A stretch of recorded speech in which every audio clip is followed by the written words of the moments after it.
Every man has two lives, and the second starts when he realizes he has just one. I recently came across a book about the 5 biggest regrets people have when they are about to die. And this has absolutely changed the way I live my life, and so I decided to share it with you. 1. I wish I had the courage to live a life true to myself, not the life others expected of me. Most of us live our lives according to the standards set by others. We're told to go to school, get good grades, get a good job, get married, get kids, wait for retirement, and then die. And most of the time, we don't even pause to think if we actually want any of these things for ourselves. What if you don't want any kids and would rather have the freedom to travel all your days? What if you're not a big fan of love or relationships or marriage and you just want to work and become the best at your job? What if you don't want to go to school? What if you have no desire to become the best at anything?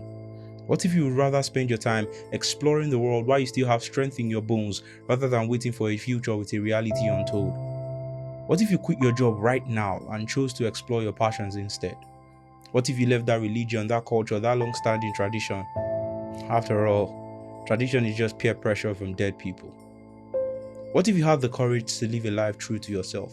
If you were all a book, what would happen if you took the pen and began to write your own chapters? All the world's a stage and all men and women are merely players. But what would happen if you decided to become the director of your own play instead? Or would you rather live your final days wondering the same question? What if? When on their deathbeds, people often regret the things they didn't do, the paths they didn't take. At the end of your life, would you be happy you took the road less traveled, or would you regret staying on the straight path instead? 2. I wish I hadn't worked so hard. The average person spends around 92 hours working in their lifetime, and let's say you die at 76, which is a pretty healthy estimate. That's around 21% of your entire waking hours spent working. Now, this will be fine if many of us didn't use the extra hours we had commuting to and from work, Lagos traffic, working overtime, or building our side hustles. And while all of these things are necessary to earn money, which is needed to live our best lives, the truth is that the stress from doing all of this often makes us forget how quickly life is passing us by. One day you wake up and you're young and agile, and the next you're old and fragile. Many of us put off our goals and dreams until retirement, convincing ourselves that if we work hard enough, we'll be able to retire well, and then only then can we begin to explore our interests. But considering the fact that close to 50% of those aged 60 and above have a disability, that dream starts to fade away pretty quickly. And the truth of the matter is that most people, when on their deathbed, do not wish they made more money. People often wish they didn't work as much. People regret not spending time with family, friends, hobbies, goals, dreams. If only they took the time out to rest, maybe their bodies wouldn't have been as frail in old age. 3. I wish I had the courage to express my feelings. I think almost everyone hides their true feelings sometimes. Perhaps you're out with your partner and they do something to upset you, but you don't want to make a scene in public, and so you wait until you guys get home to settle the conflict. That's fine. However, constantly and consistently suppressing your feelings in the name of keeping the peace only keeps one person's peace. For you, it's like shattered glass falling into your chest, tearing your heart into a million pieces. Pieces so tiny they can't be pieced back together. If you truly want to rest in peace when you pass, then speaking up when things hurt you is the best piece of advice to start implementing today. Are you in love with your best friend? Tell them. Are you mad at your partner for something they've done or keep doing? Let them know. Toxic masculinity, for one, tells us that as men, expressing our feelings makes us weak. But the truth is that feeling is a part of the human experience. It's not gender specific. When you're hurt, cry. When you're happy, laugh. When you feel like screaming into the void, find somewhere quiet and light up the place with your voice.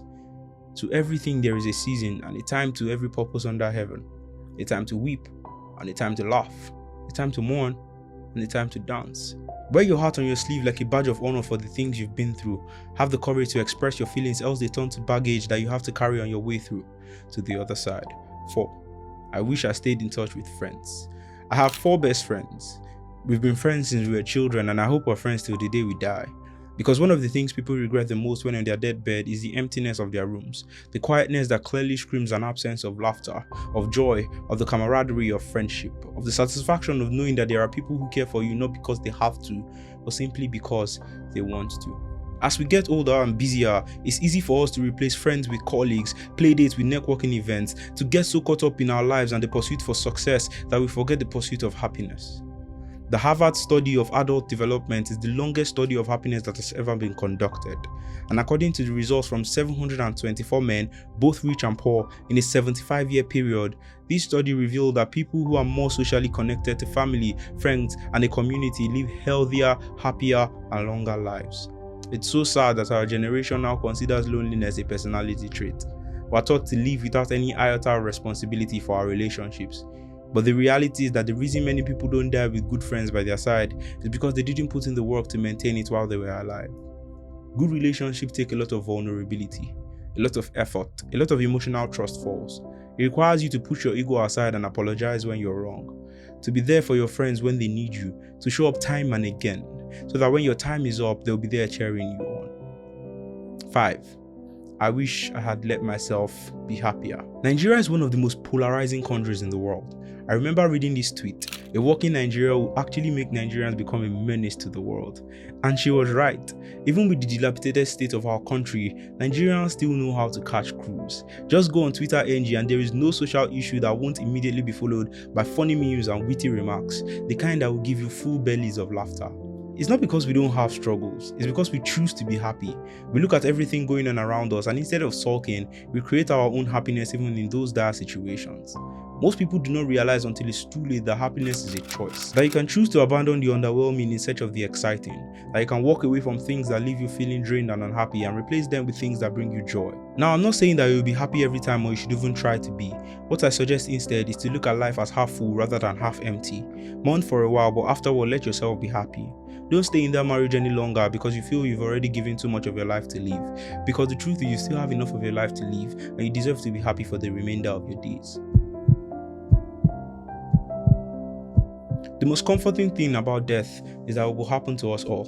And as a result, we have more than enough experiences from people who have gone before us to teach us how to live in grand style and how to live in grand style. Happy and content that we've lived a full life, one that was authentic to us, one that was spent doing the things that were most important to us. Because the scariest thing about death is having it happen to you before you've got a chance to live.